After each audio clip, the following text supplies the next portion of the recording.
Hello friends, welcome to my channel, a channel for learning simple coding. If you find this video to be helpful, please like, share and subscribe my channel. In this video, we are going to learn how you can use a very interesting component is called stepper. Stepper represent the activity which you are doing on a real time on your application, and it indicate that you have complete the first activity, you are on second activity, you complete second activity. Means by using a stepper you can control the activity which you want to get performed by the user, and visually all the activities are visible on a screen one by one, and it can show the steps which we have to perform in particular application. So now see in this video how we can use this stepper component to show the activities on a real time and how we can complete those activity. For that I have used this component and I have this array in which I am representing some activity like start activity, do some work, do more work, take rest, now again, finish.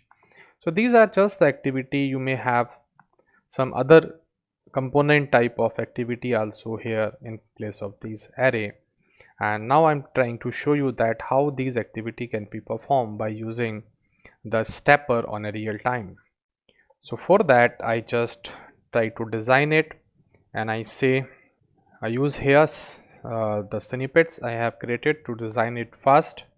So just I cut it and import here and save this, and here I say MUI stepper example, and now you see that we have this layout here.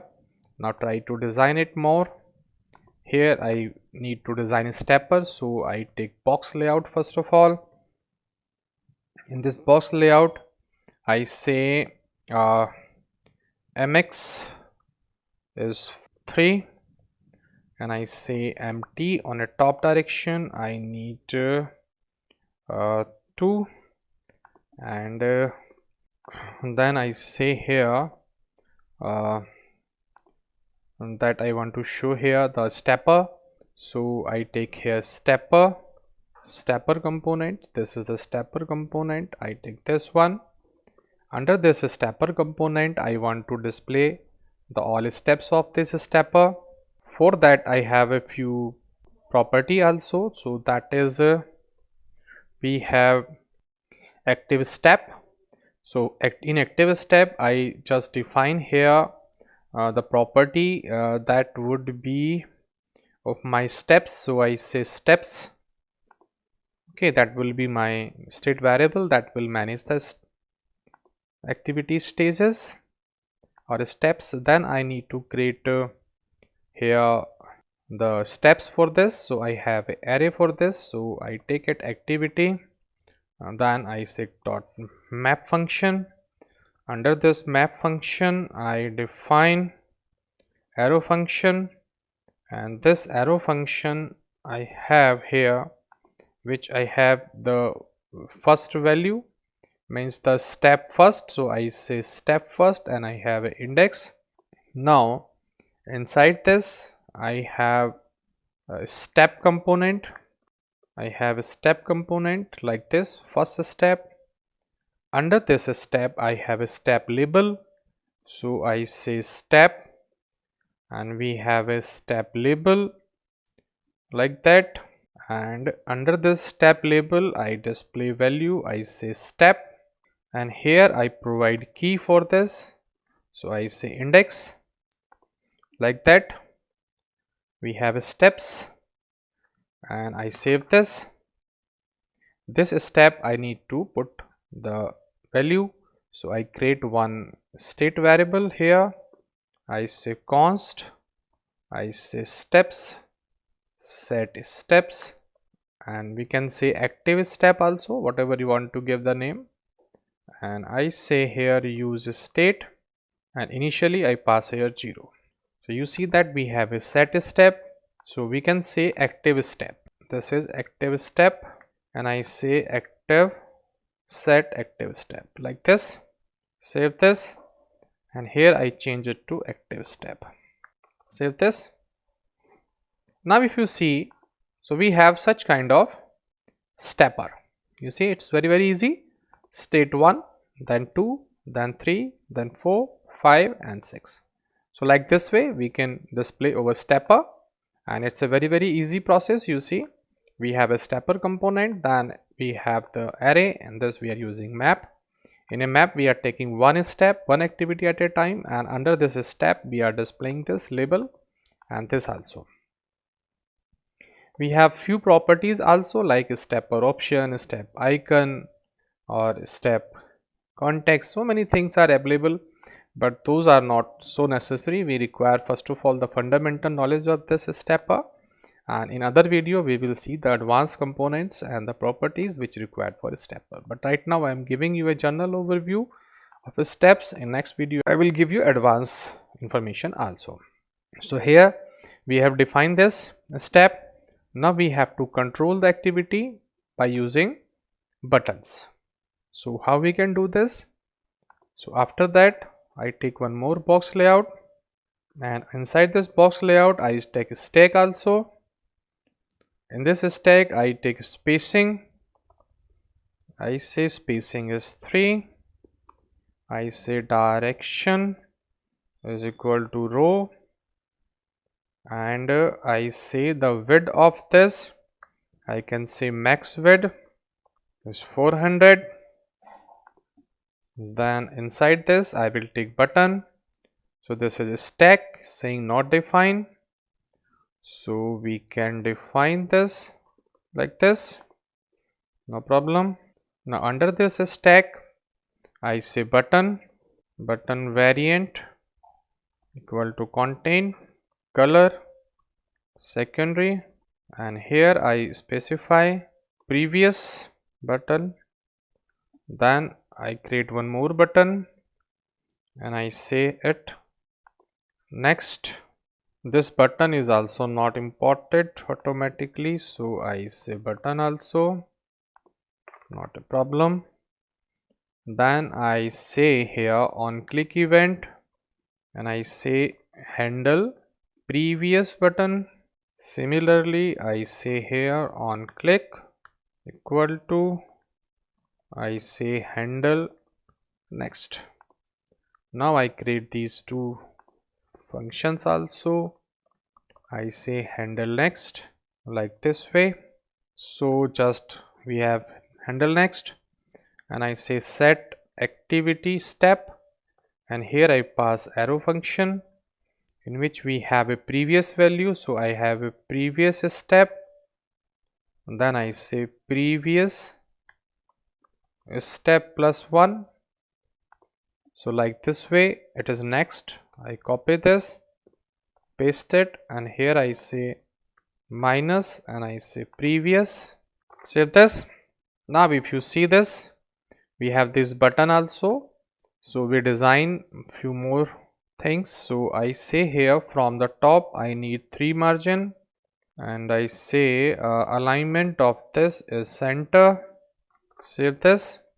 You see we have in the center, and I say that is 300. You see we have in the center previous and next. You see if I say next, so this step goes to second, first is finish, then third, then fourth, then fifth, then sixth. Now you see it will increase unlimited, so we have to stop it on a 6. If I say previous, so it will goes on previous step, but it will go to negative also. So if you want to see this value, we can display here. I say that value is active step. I want to display this value. If you see this value, you see -4 is there, 5. So we have to improve this. For that what I do, I say that if the active step, if this active step is greater than 6, means it is should be less than 6. If it is less than 6, then we will increase it, and I just copy once again, and I say here if this is greater than 1, then we will do it. otherwise we would not do. Then you see, if I refresh it now and if I say previous, so it would not decrease because it's already in less than 1. So I say next 2, 3, 4, 5, 6, but it would not go to 7 now. Controlled. Now we can change the label of this button also.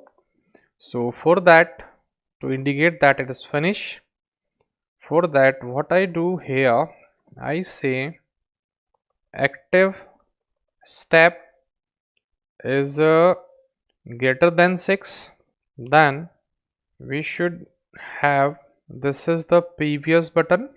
So if it is less than 1, then here we display that it is first element like this, otherwise we will display previous one like that way.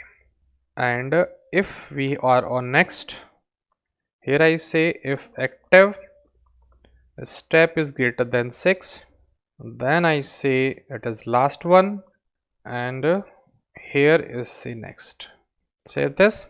Now we try to see it once again. So refresh it and I say, you see already on 0, so we are on first, we cannot go to previous. I say next, so it convert to previous, we can go to previous, but it is not changing. Next, finish. Now we have to set here last, so that means if it is greater than 5. So now I refresh it. Once again we try to do this. First is there, it would not decrease. I say next. You see at the last 6 step we have a last. So I say previous, previous, previous. So it is on 1. So here we have some problem. So we can adjust this. If it is less than, we can say 2. Then we have to do this. You see, change it like this. Now it is first, next, previous, next. You see, now it is working last. So like that way you can control it. And now I can remove this. No need of display steps. You see that by using these steppers we are able to perform our task. So on each step, like we have a start, we can display some form here.